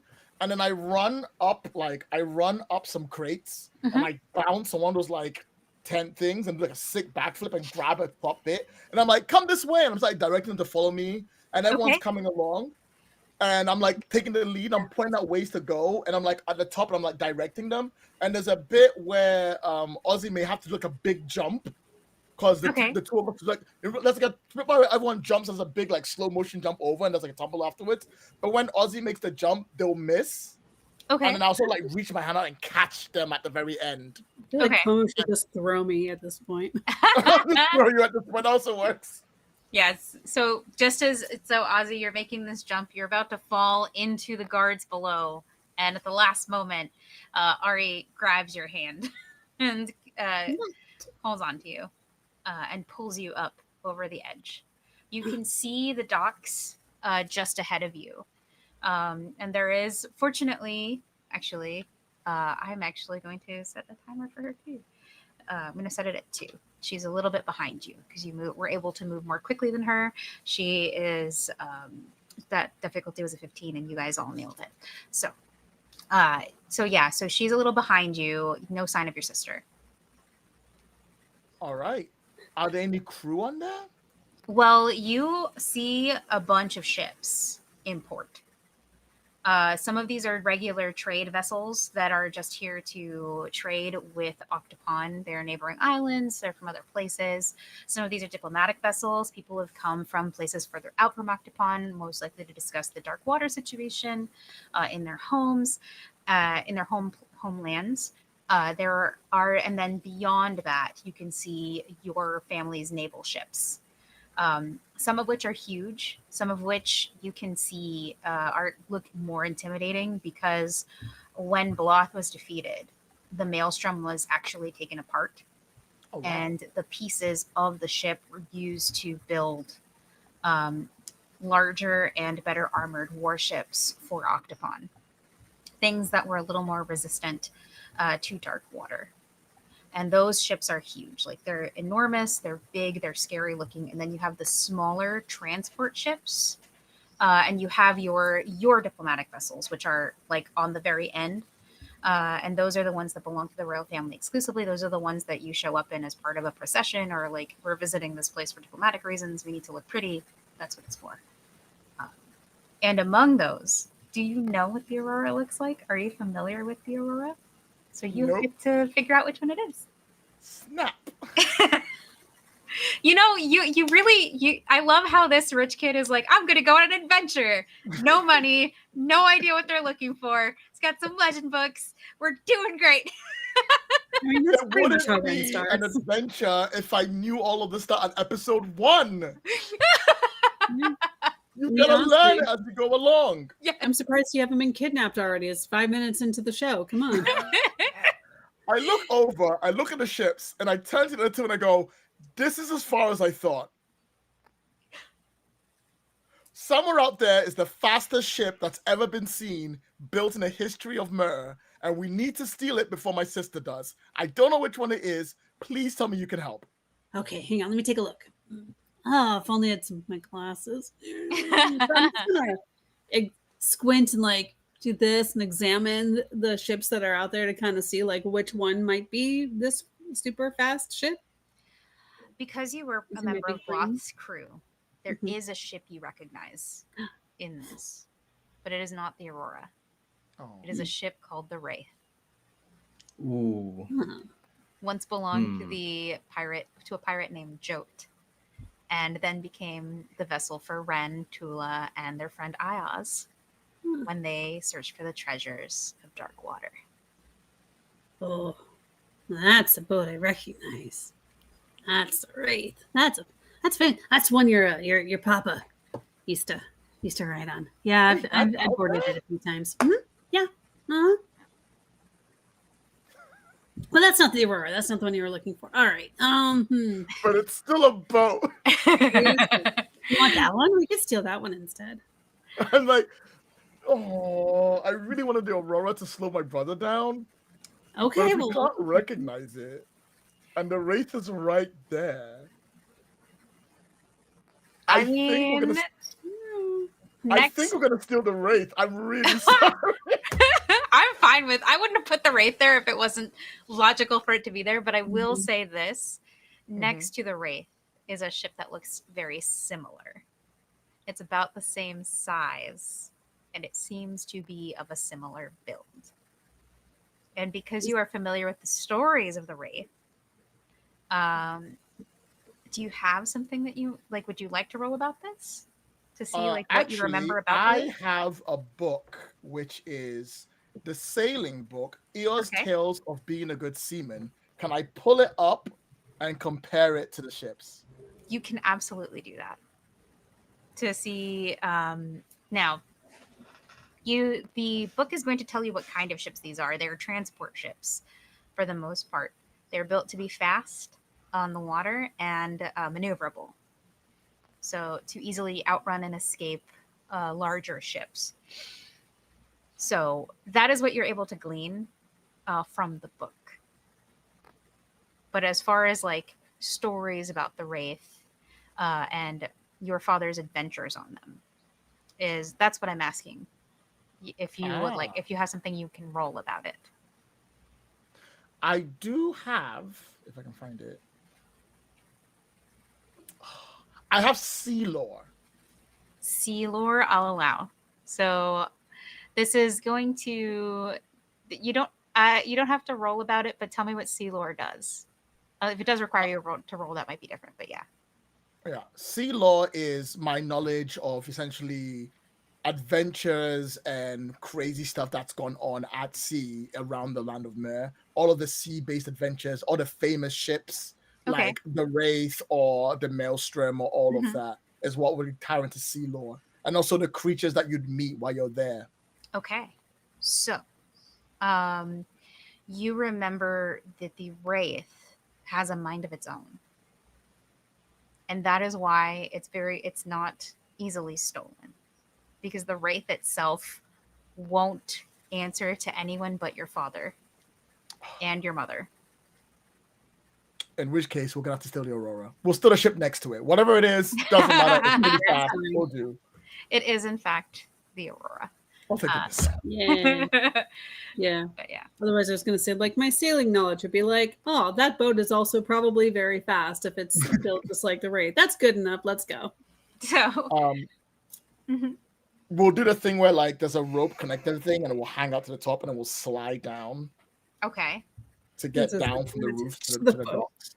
So you dramatically get onto the dock without issue, just as your sister bursts onto the scene and is like, Ari, no! And she rushes towards you and the boat. Too slow! Get aboard!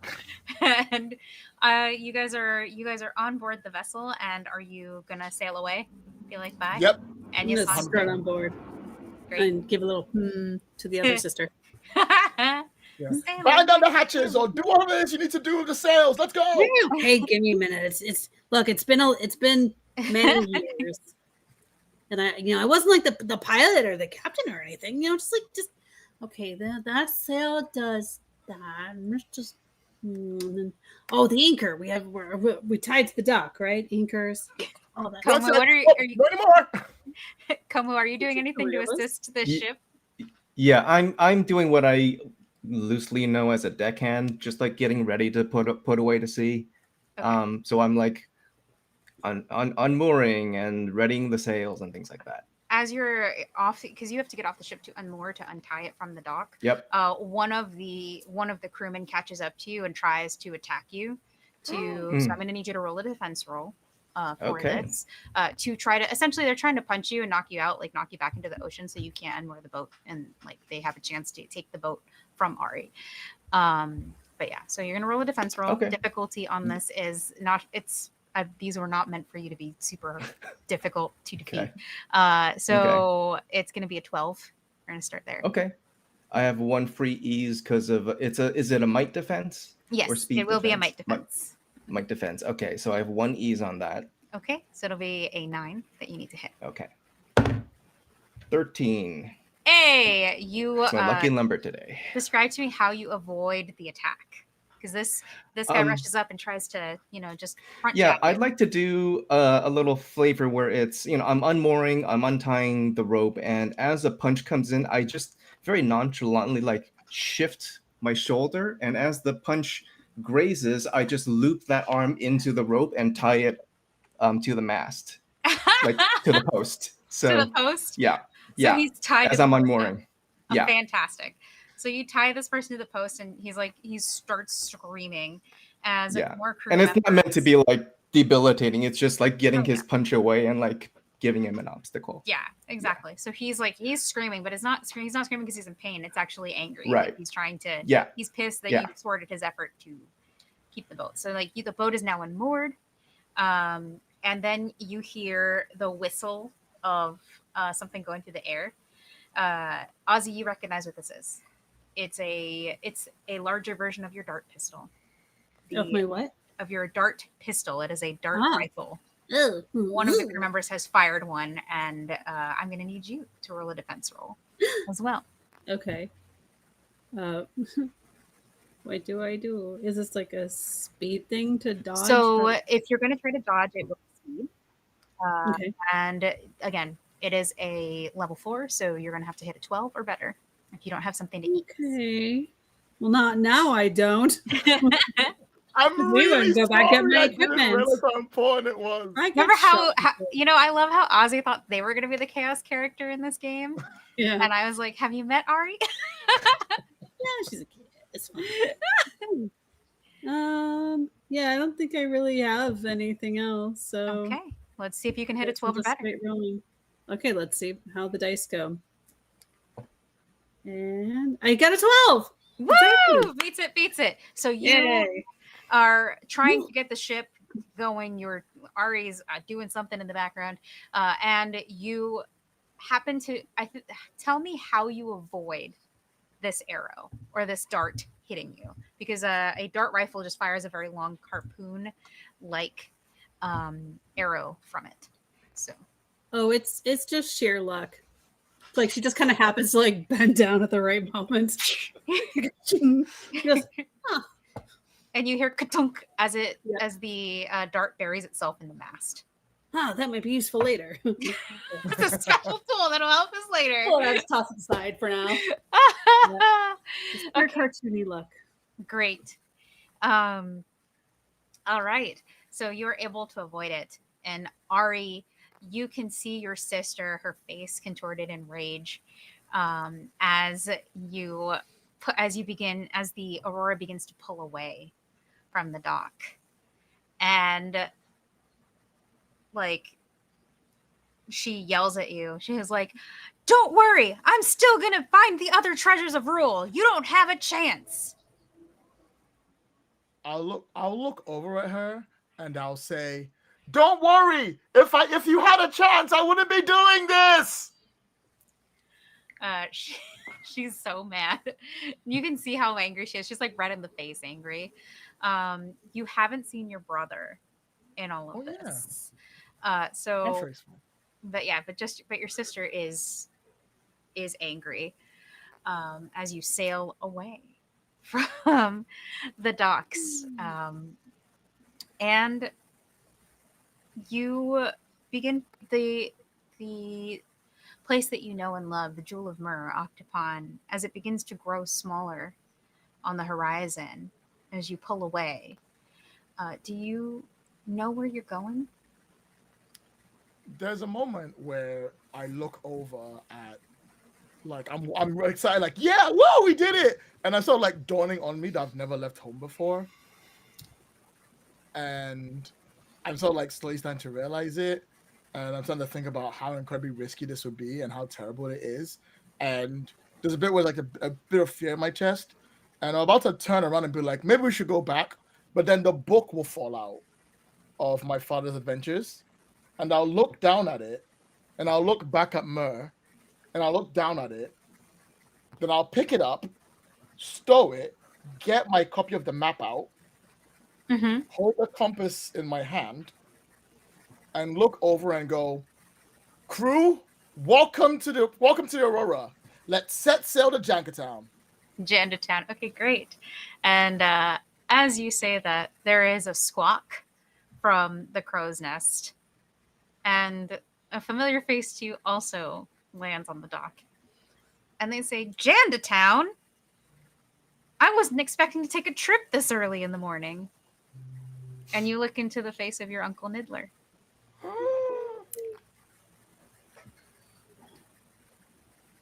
I'm gonna grab him in a hug. he squawks as he's squished in surprise, and he hugs you back and says, "Ari, what are you doing here? Didn't Ren tell you to stay back at the palace?" Yes, Uncle Niddler, but Ren says, "Are you hungry? We're gonna go to Jankertown and get some melons."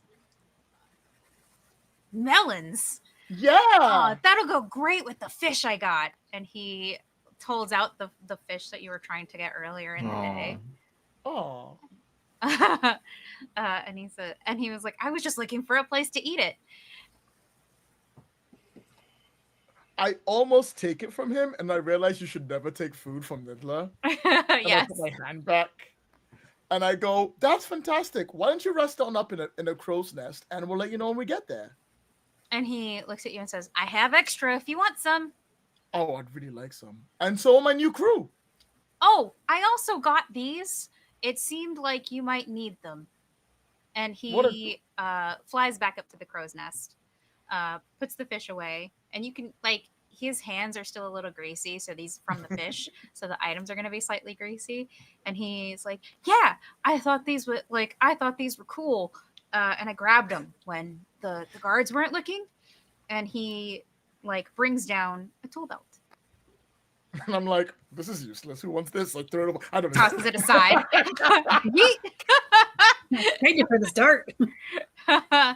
And he also brings down a pack. And Komu, you can see that this object is familiar to you. It contains your equipment. At this point, I'm gonna pause and look at Uncle Nidla and raise an eyebrow and be like, "You just happen to be sleeping in a crow's nest, huh?" He smiles at you and says, I had to get creative. And you're reminded of your mother's words from earlier. I'm like, Mom, all right. I'm like, all right. And your ship grows smaller in the distance as it sets sail for Janda Town. And we see it in the circular vision of a spyglass as your mother watches you sail away with a satisfied smile on her face. And she closes the spyglass as the rest of the fireworks continue to go off in Octopon. And we zoom out. And that is where we are going to end our game of Pirates of Dark Water for today. Thank you so much for joining us, everyone. I really appreciate everyone who came and stopped by to watch our game. And I have a little script that I got to go find, so I make sure I say all the right things.